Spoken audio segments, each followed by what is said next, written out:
There you have it, some of the top business stories we're tracking for you at this time. Now, joining me now live from Port Harcourt, Rivers State, South Nigeria, is iBrand senior analyst Charles Frakuha, who joins me now live to do some analysis of some of these top business stories we're tracking. Charles, good morning. Are you there? Okay, let's get Charles connected, and when we return, we'll look at some of these top stories and then also get an analysis perspective from Charles. Good morning, Blessed. Okay, Charles now joins me now live virtually from Port Harcourt. Charles, good morning. It's good to have you. Welcome back from the long Eid al-Kabir celebration break. So I believe you've seen some of the top stories we're tracking at this time. First off, I'd like to get your view about this latest information that the Nigerian state, about 25 of them, suffered revenue generation from IGR in the fourth quarter of 2023. Excuse me. How does this come to you, and what is your reaction to that? Well, I am so happy for the people who tracked that information in terms of the revenue these states are generating. Now, it goes to show that if they place more emphasis on being self-reliant, they can generate revenue and run the states themselves without depending on the federal government. So when figures like this comes out, it puts them on their toes, and people know that yes, they can improve on their revenue generation at the same time proper utilization of this revenue. However, for some of those states that we don't have records, it for us to get that public trust, our governance, the people in authority must be open in terms of giving us information and keeping track of their information. So, I mean, for me, it is irresponsible for a state not to have record of their revenue generation for a certain period of the year. So again, I must commend the people who generated this information, and let's keep tracking so that we will know which state of the federation is trying to improve on their internally generated revenue. Okay, good one there. But from the reports that we got here, we are seeing a shortfall of 3.0% from the 188.3 billion naira that was made in the Q4 period of 2023. What would you say is responsible for this decline? Yes, I think if you look at the first quarter of this year, you saw that Nigerians went through a lot of issues in terms of cash crunch. And of course, politics was also all over the place. And so I would agree that yes, the reduction was a result of the political climate, at the same time, the naira redesign policy that affected businesses, whether it was SME, and in fact affected individuals directly. So these affected the revenue being collected from each of these states. Okay, good one there, Charles. We've seen that some governors, rather, and most governors and the president are already celebrating their 1 month in office. That is 30 days. We've seen governors re-elected in some states, and we're seeing new governors emerging for the first time in some states as well. So for those who are coming in as new governor, what should be their focus as to how to generate internal revenue? What aspects of their state should they be focusing on to boost their IGR? Yes, for the first thing, a new governor or the president.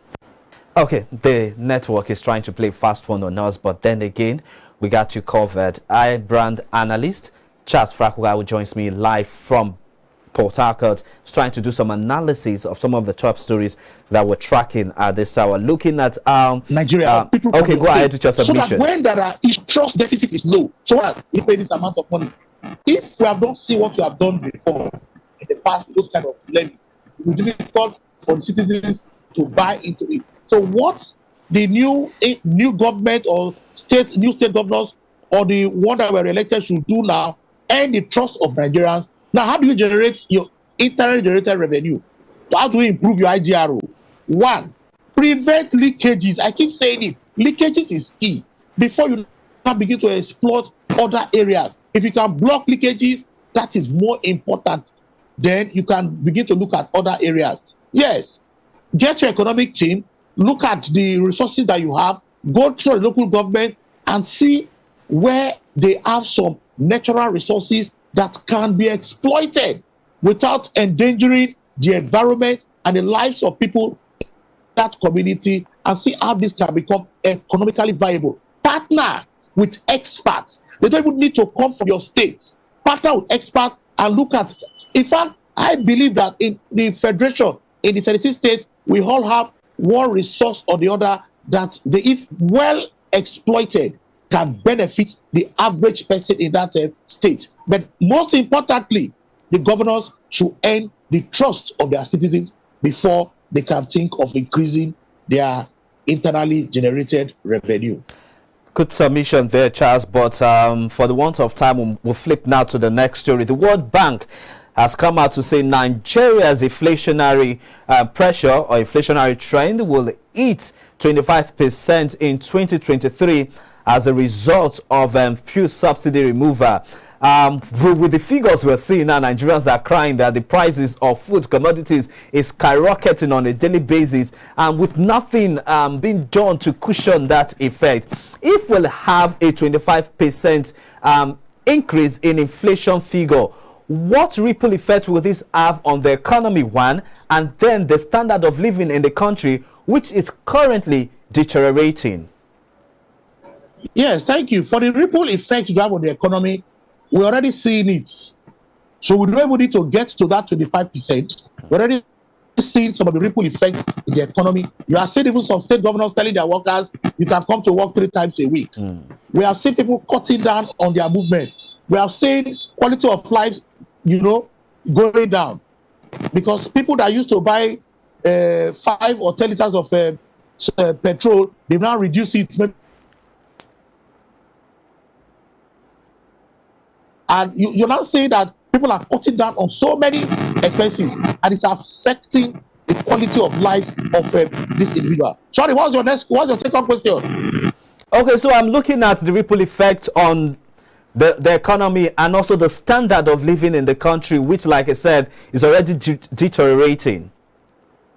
Okay, so you can see that the only way for Nigerians to do now is we should be expecting it, because we started seeing some of these effects. Like I said, state governors telling workers come thrice a week.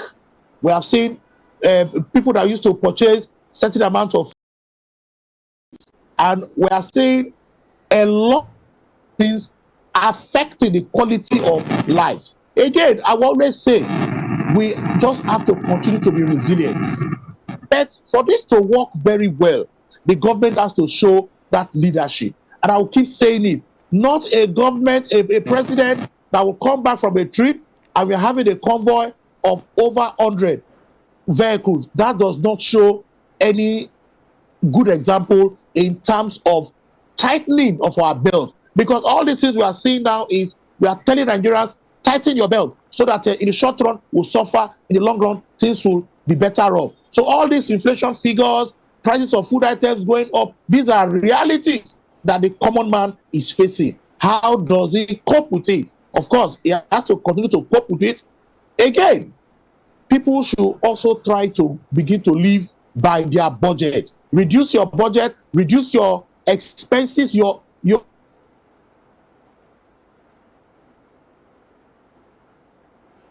Okay, we'll try to reconnect with Charles Frakuha, who joins us live from Port Harcourt to do some analysis of some of the top 4 stories we're tracking at this time.